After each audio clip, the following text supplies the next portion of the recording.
with the new album coming out, you've got Saviors coming out in the new year. The first track was The American Dream Is Killing Me. And I know this is maybe a vague question to ask, but I'd love to know, what was the American dream when each of you were a kid compared to where the American dream sits in your mind right I think the thought of like I think about like my parents' era, like my coming from a working class background. My father was a truck driver and he was in the Teamsters Union, and my mother was a waitress. They had 6 kids and they were able to afford a home and in the suburbs, and then that was the 1970s. And I think that that's like a really sort of good like, wow, these people that came from incredibly humble backgrounds were able to come together, like make a family. Now that is just not attainable in America. So, and now with all the divisiveness, I don't think there is really such a thing. I mean, it's like an American dream is something that doesn't really exist for so many people.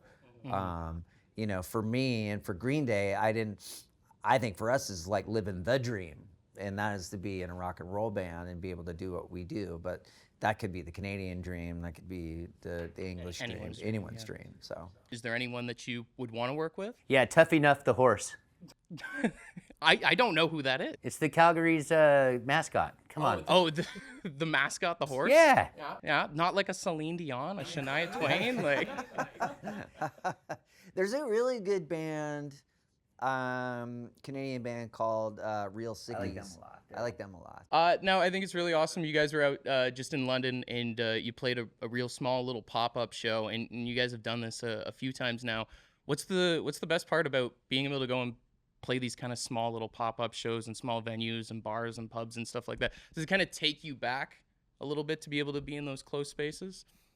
I think so. I think there's a lot of we don't have to rely on computers to do what we do. Yeah. Especially for a rock band, we don't have to rely on tracks or anything like that. We, for so many years we've been playing live, and I think for us, like there was back in the early days, there was always some of these shows that were pretty much not exactly legal that we would, there was no like permits for us to be playing, and some. They weren't even in venues. Yeah.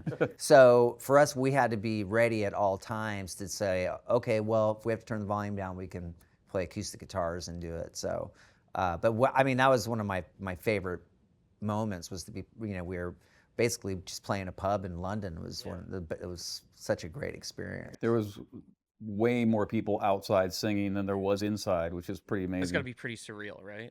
Yeah, and the cops were pretty cool about it. Got to hand it to them. They shut off the street and just let it happen. Yeah. Of course, new record in the new year. I know this year has been the 30th anniversary of Dookie. Next year will be the 20th anniversary of American Idiot. It's also the 30th anniversary of performing at Woodstock '94, the infamous Mud Show. I'm curious, 30 years later, would you guys have reacted the same way on stage, do you think, now as you did back in '94? Yes. Yeah, I think so. Yeah. I mean, this thing about Green Day shows, it's always going to be eventful. Mm-hmm. We were there to make it interesting for ourselves too, and we're gonna get crazy up there. We're race cars, not pace cars. Yeah. Obviously, infamous footage coming from that show. Was that the worst thing you guys have ever had thrown at you on stage? Oh, geez. Dirty underwear. Just dirt. I mean, dirty underwear. Yeah. Diapers. Well, super excited for the tour, and I mean, to have the Smashing Pumpkins and Rancid go out with you, it's almost kind of like a festival lineup in a sense, eh? Yeah, I mean, we want to put like something like a show that goes on all day where people are want to hear great music. I remember the first time I heard "Bullet with Butterfly Wings" on the radio as I was driving, and by Smashing Pumpkins, and I remember thinking to myself, this song's going to be freaking huge. It's just one of those moments where you go, this is going to be this song isn't going anywhere. And then here we are almost 30 years later, and the song still hasn't gone anywhere, and neither has the Pumpkins, and Neither is Rancid, and we'll see what happens to the Linda Lindas. Yeah, it's crazy to look back then and now, and I mean, all you guys touring together and stuff, it's phenomenal. And I would like to say, I know I got to wrap things up here, but I'd like to compliment you guys on being one of the few bands from the 90s that still has great sets of hair. So that's phenomenal, too. That's guys. right. Yeah. Well, thank you. Thank you. Thank you very much. Huge tour coming up this summer. You guys will be at the Rogers Center, and you'll also be in Montreal this upcoming August. You've got Smashing Pumpkins, Rancid, and then I'm insanely stoked that you guys have the Linda Lindas on board there. How did they come onto your radar? I think the Linda Lindas is on everybody's radar. few years now, Yeah, I yeah. think there was a lot of our fans that really wanted them to play with us. So, and I think like playing with Smashing Pumpkins is like, you know, we toured with them Lollapalooza in 1994, and so that is like that came together like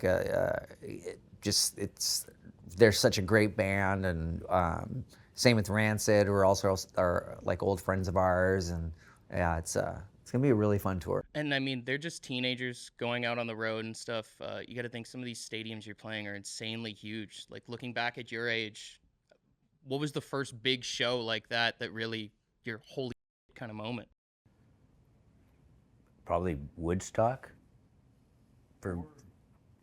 Woodstock was like the first time I'd seen that many humans in one place. Yeah. And it was so Overwhelming or no, it's exciting. like an adrenaline? I live for this. kind of Yeah, thing? yeah. Yeah. The more We're the very merrier. It's excited. like I'm a show off. That's what I like to do.